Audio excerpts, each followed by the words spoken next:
discussion and announcement today. Across the United States today, there are nearly 100,000 schools and residential child care facilities that are providing meals and snacks to young people. 15.3 million children every single day in those schools enjoy a school breakfast. 29.6 million of our children enjoy a school lunch. So it's really important for us to understand the significance and importance of the standards that we announce today. I was curious in looking at the history of the school lunch and school breakfast program in terms of what Congress said when they established these programs.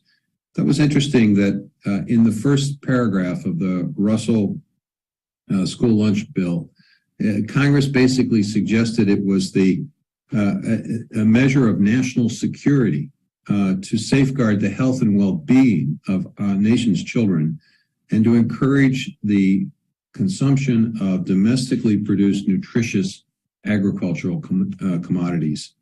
And that's the reason we're here today. It is an issue of national security. It is an issue that impacts and affects the health and well-being of our children. And obviously, it's an opportunity as well to support our farmers. The school lunch and school breakfast standards that we announced today didn't just happen. They happened as a result of a tremendous amount of feedback that we received and have received over the course of several years as we prepared to launch these final rules. As everyone who is engaged in this issue is aware, we have had a transition period where we're transitioning from where we were during the pandemic to a place where we will resume compliance with the Healthy, Hunger-Free Kids Act and the standards in that act. But we listened. We received a lot of input, several thousand comments. We had over 50 listening sessions where we spent time really focusing and thinking about what these standards ought to be. We obviously look and focus on the nutrition science as it exists today, and certainly look to the dietary guidelines as sort of the guidelines by which we have to make sure that the standards that we embrace and adopt are very consistent with those dietary guidelines. And we also have to take into consideration the real world experiences of those who are on the front lines of preparing these meals every single day. And I should say that we are indebted to the school nutrition personnel and operators across the United States for the amazing work they do every single day, but certainly the tremendous effort that they undertook during the course of the pandemic to make sure that the children and families were being fed during the pandemic. And I also want to acknowledge the tremendous work of our food and nutrition service staff. Leadership team there have worked incredibly hard for this day and are excited about the launch today.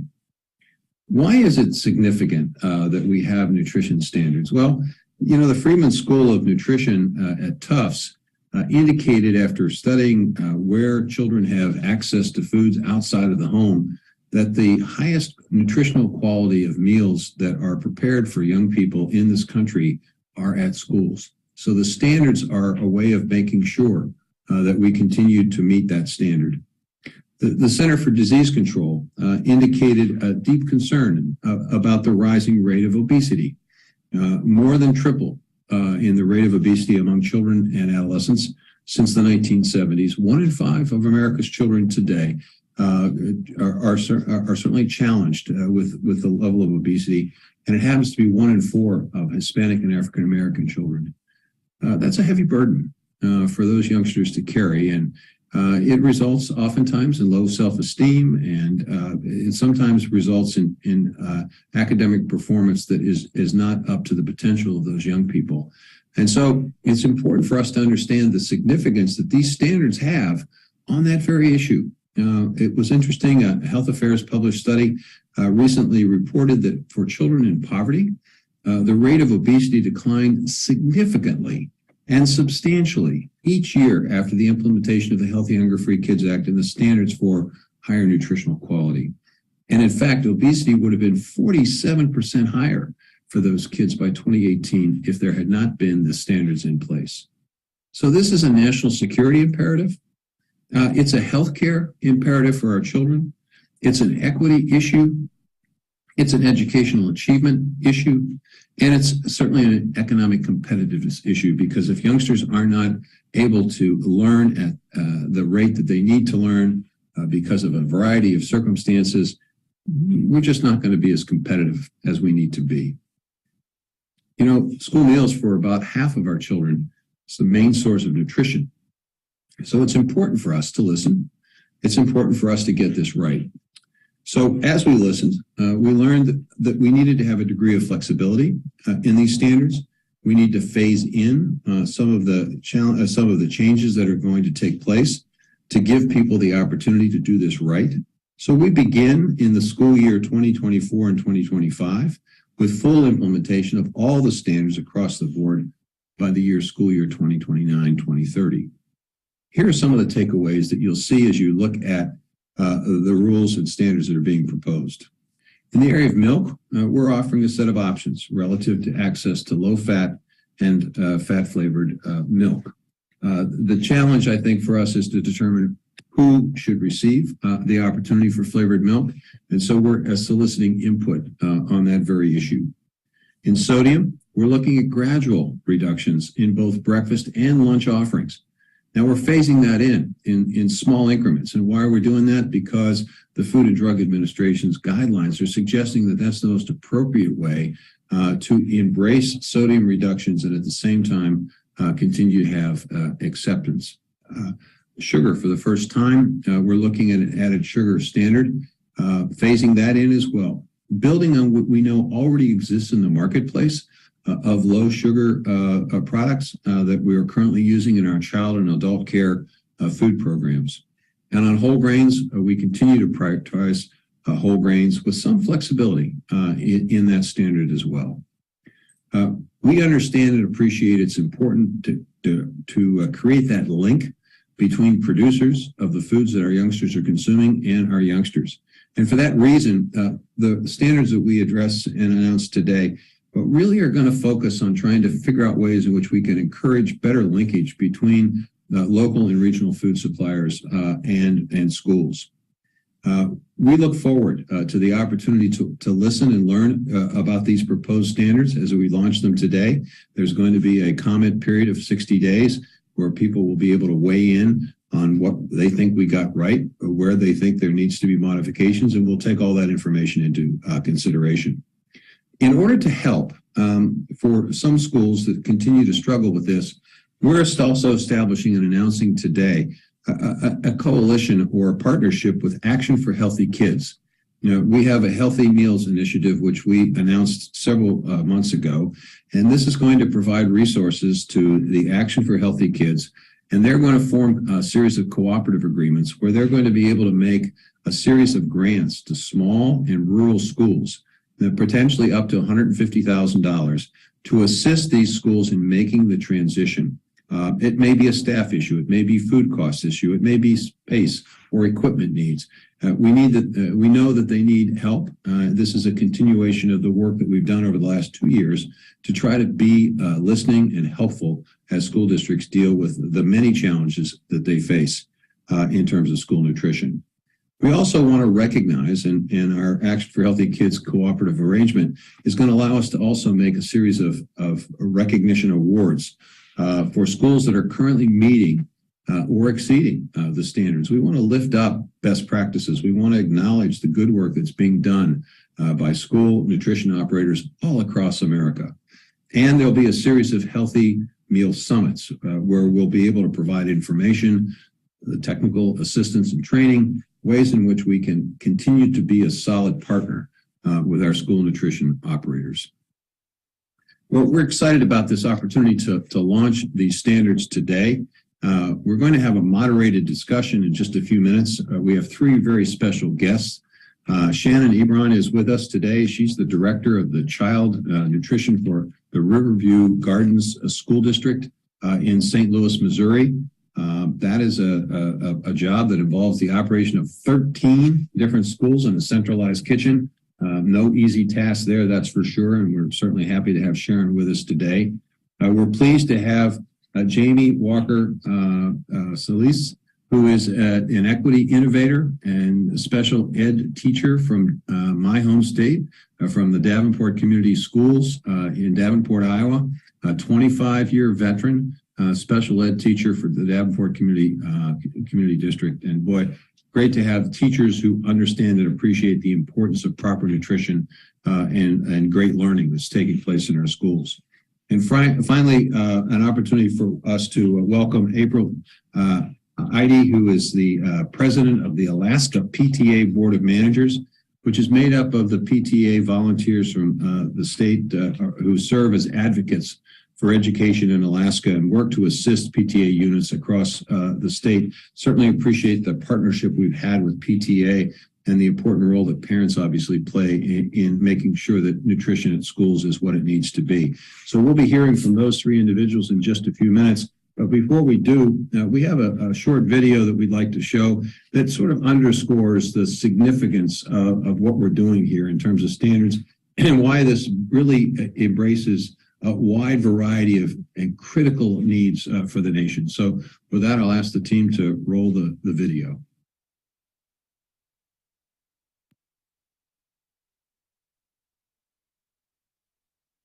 Hello everyone, my name is Dr. Kofi Essel, community pediatrician at Children's National Hospital in Washington, D.C.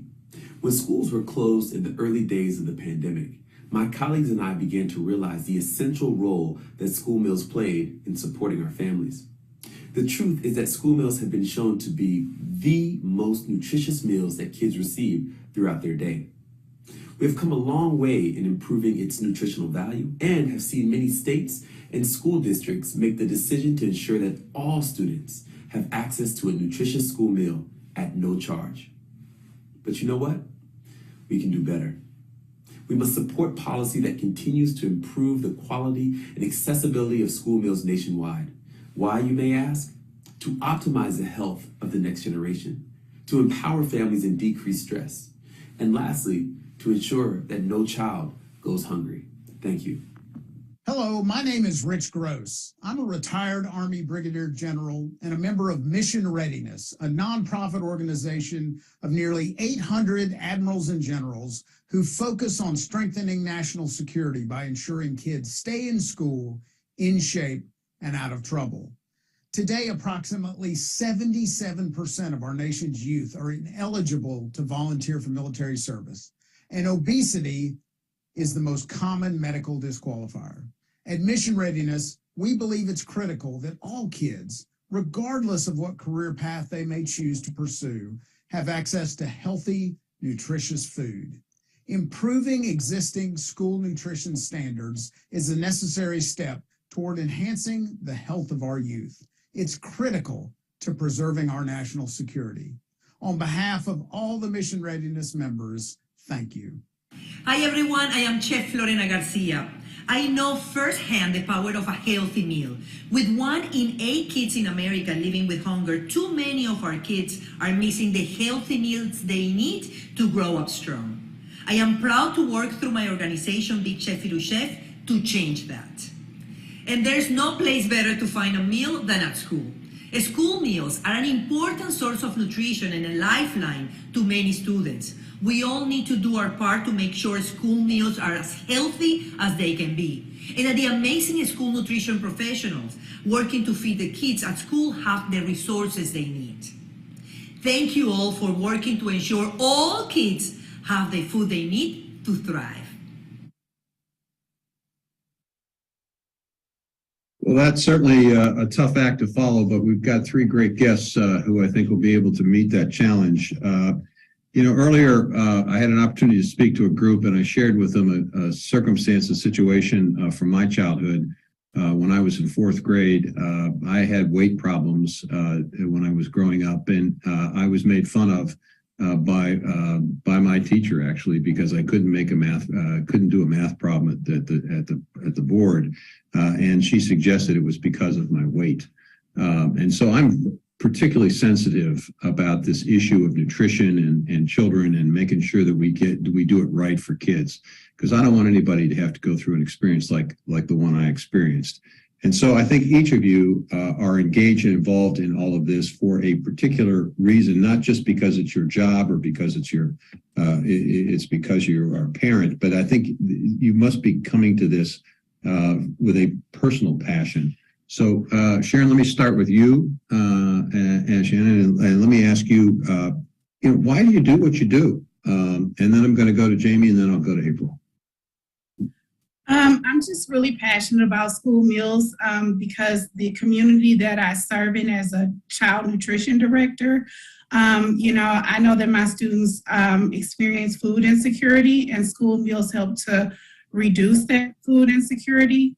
We operate the community eligibility program in my district, where over 70% of my students directly certify for free breakfast and lunch. So we're serving them a free breakfast and a free lunch every day. And I know that this might be the only meal that some of my students receive for the day. This might be the only meals that they eat or at school. And we know that school meals are healthy. Children who eat school meals are eating more fruits, more vegetables, whole grains, low-fat and fat-free milk. And this is just really important for them because it just helps them to learn, to play, to grow, and just to make it through the school day. So it's really important for me. And I know that I'm reducing food insecurity in my community. Jamie? We know the importance of making sure that all of our students have healthy meals, and with those healthy meals is able to help them to continue throughout their school day. Having that proper nutrition and healthy nutrition throughout the day helps them to keep up with their schoolwork, have a great day with their peers, as well as do a great job on all their activities. And so we want to make sure that when we're providing those meals for them, not only are they healthy for them, but they're also at a cost that's reasonable and affordable. Many of our students receive their food at a different cost or a lower cost, and we're hoping that with additional support that they'll be able to have universal meals provided so that there's no cost for all the students, so all the children be able to have this opportunity to have healthy meals. Thank you.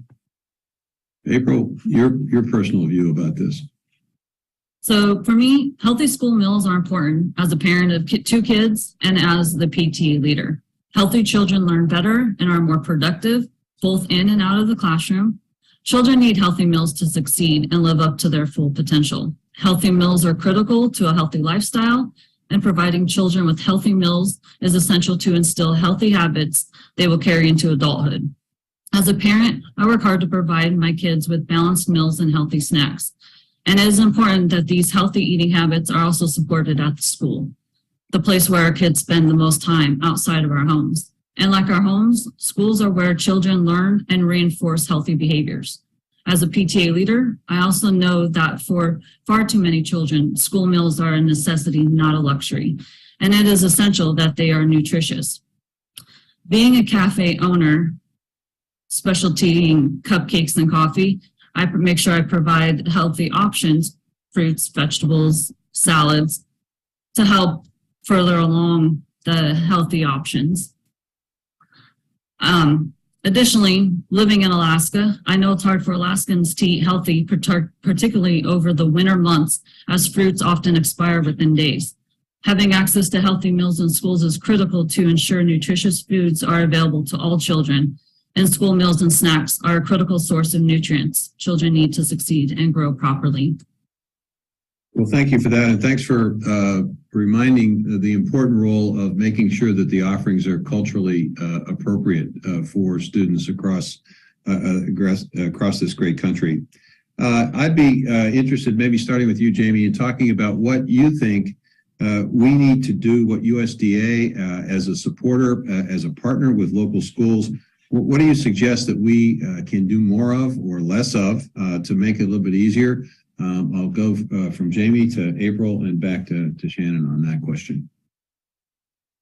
One of the things I believe that the USDA could do is not only to help to provide the healthy initiative, but to help this a healthy initiative with the additional funding. I know that you said for some of the smaller rural areas, you would be providing some additional grants, and I think that is absolutely fabulous. But I know that with income security and increased costs for many families, it's difficult for them to be able to pay for school lunches. So I'm hoping that there'll be some additional costs provided to help school districts to make sure that no child is going without, and that would be a big initiative. I also think that it's amazing that with the new initiative in regards to things being more healthy and more appropriate. And we know that our students need that. With recent legislation in my state, they're looking at reducing the amount of healthy food that people who receive SNAP will be eligible for. And we know that if we're doing this during the day, students are also going to need those healthy initiatives in the evening. And if they're SNAP recipients, they should also have those healthy options. Thank you. Appreciate those suggestions, and certainly the SNAP program is something that we obviously do pay a lot of attention to in providing a series of incentives for folks to have access to more fruits and vegetables under that program. And we have been listening to the needs of schools over the last couple of years, providing literally billions of dollars of additional support. So we're very sensitive to that. April, your thoughts about what USDA potentially could do more of or less of in order to be more helpful? The flexibilities offered during the past few years were tremendously helpful. More students were able to eat, particularly here in Alaska. However, now that those flexibilities have expired, we are again hearing concerns from our school nutrition departments of increasing school lunch debt and the significant barrier this will cause students if they are not able to receive their diploma or their consequences to having unpaid school lunch debt, which is not the fault nor the responsibility of the individual child. We're also hearing concerns around ensuring meals are appealing for children and that the portion size is offered the same whether you're in elementary or high school. And we know calorie intake needs are greater for older children. I know this personally as a mom of a high school junior. Support is needed to increase the capacity of our school kitchens, secure new equipment, hire more workers, and help retain those new employees. We'd like to be able to serve hot meals, but some schools currently are only able to serve cold snack pack type meals or only able to serve reheated prepackaged meals. We believe this really takes away from the appeal for students, and we're concerned about the decrease in nutrients when meals are reheated multiple times. Can the USDA support Alaskans in obtaining more nutritious foods overall and offer technical assistance in how products might be packaged and transported safely to last longer? What options are available to school districts to work with the companies knowledgeable of preserving fruits and vegetables to have a longer shelf life? In Alaska, our PTA school stores help fund grants that we're able to offer back to the school. We have transitioned to offer smart snacks at our stores and work around the schedule of school lunch service. But how would USDA recommend our local PTAs determine the best role for a PTA school store so that we are not dismantling much critical fundraising opportunities, sometimes around $50,000 to $60,000. Well, those are a couple of good challenges for us. I will tell you that we are very interested in providing support for schools as they transition to being able to prepare more healthy meals at the school. We have a series of school equipment grant programs that have been launched over the last several years where we've put literally tens of millions of dollars available to schools to be able to transition to buy and purchase equipment and to basically retrofit, if you will, their operations. So I would strongly encourage the PTA to work with the local school districts to make sure that they're accessing those resources and are aware of how to access those resources in order to meet that need.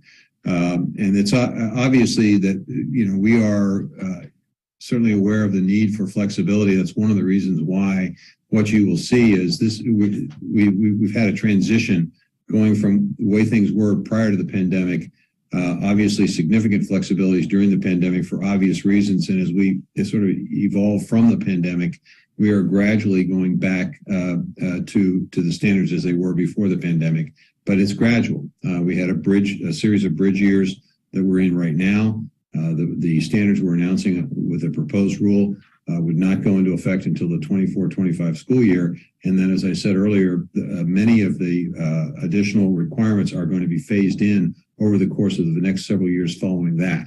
So I think there is a recognition of the need for continued flexibility. Shannon, I think you probably understand the importance of that flexibility about as well as anybody.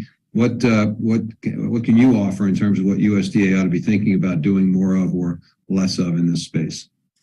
I was really excited to hear in the Healthy School Meals Initiative the attention that's going to be given to local foods and farm to school initiatives and helping smaller and rural districts have access to fresh fruits and vegetables.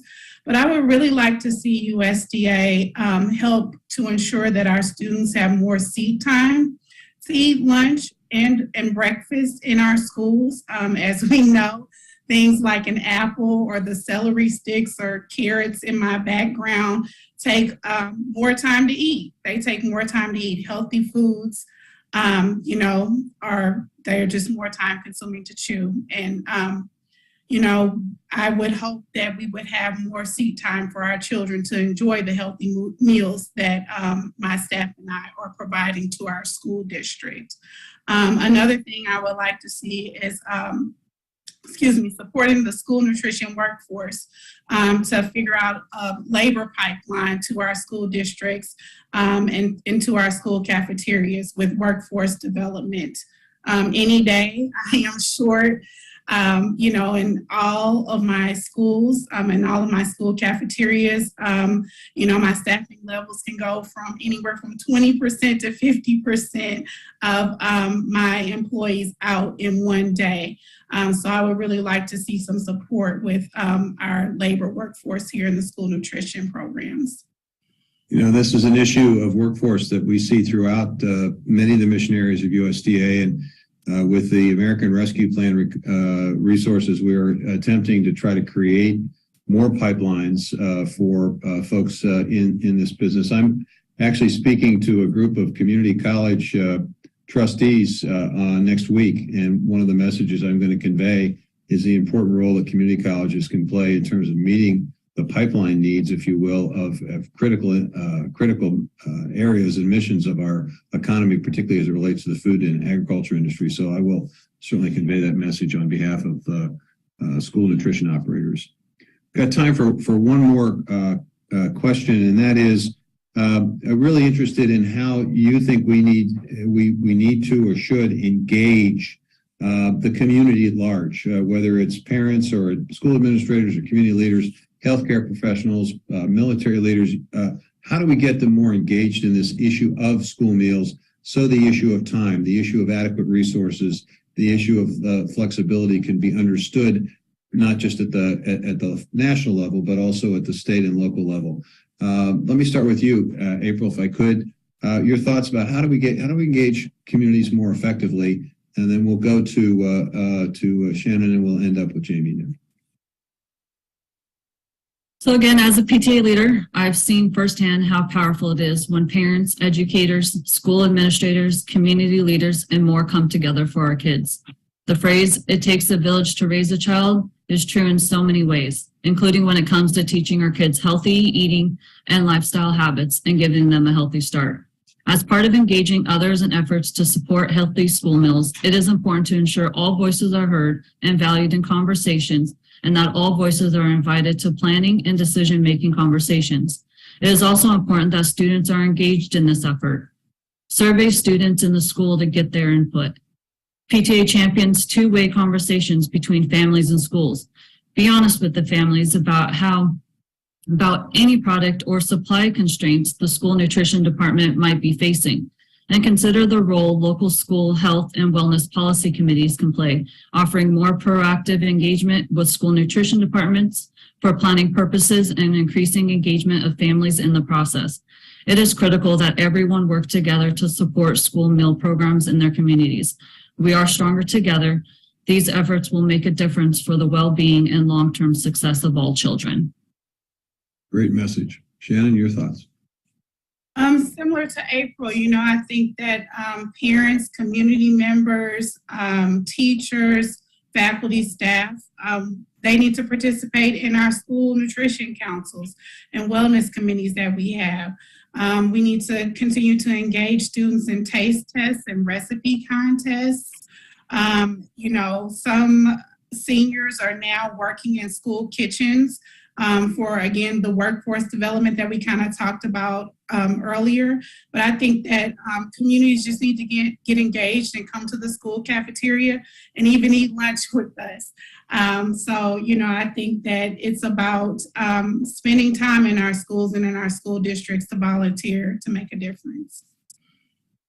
Jamie?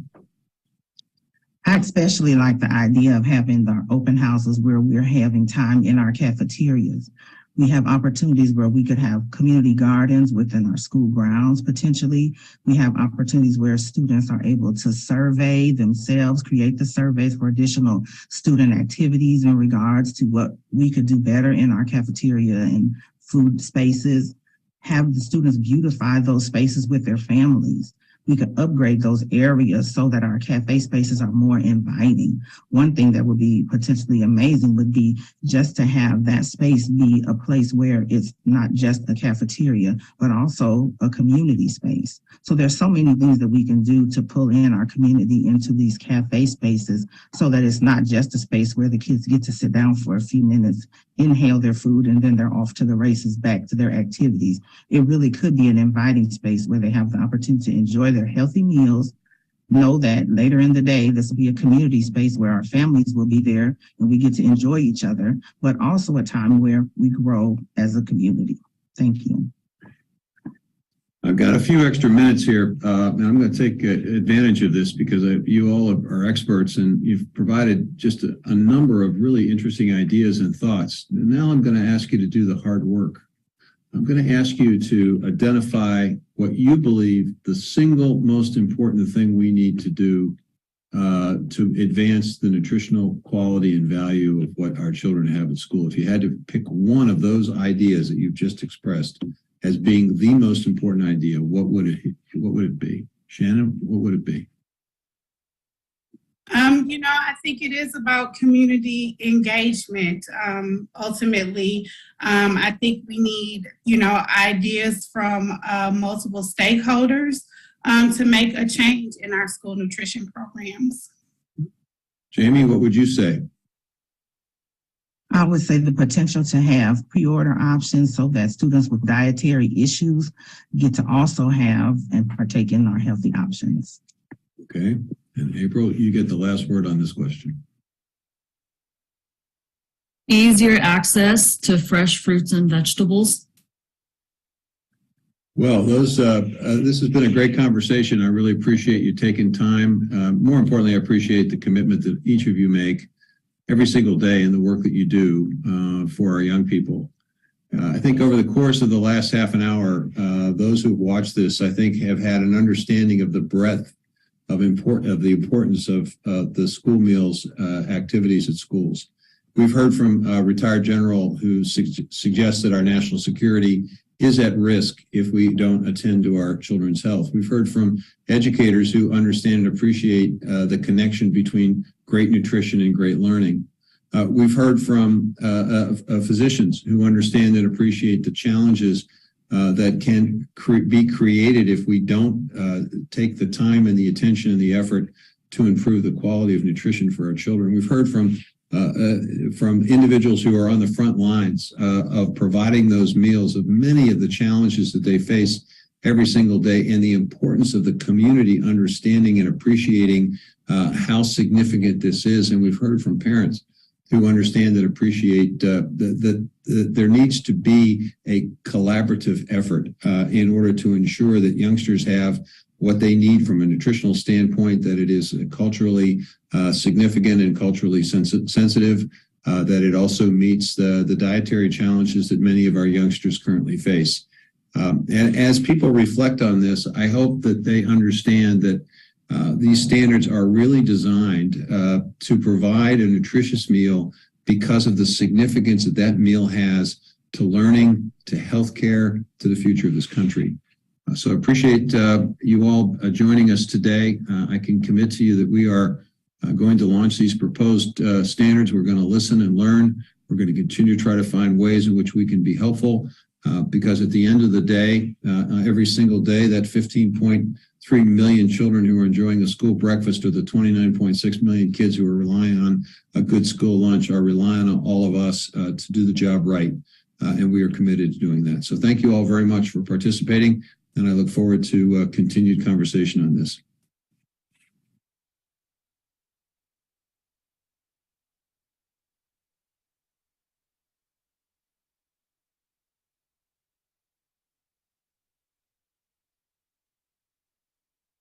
Folks, thanks very much. Appreciate it. Thank you. Thank you for your time. And again, really thank you for your commitment and your interest in this. This is just incredibly important. And we're really focused on it. We're going to try to figure out creative ways to be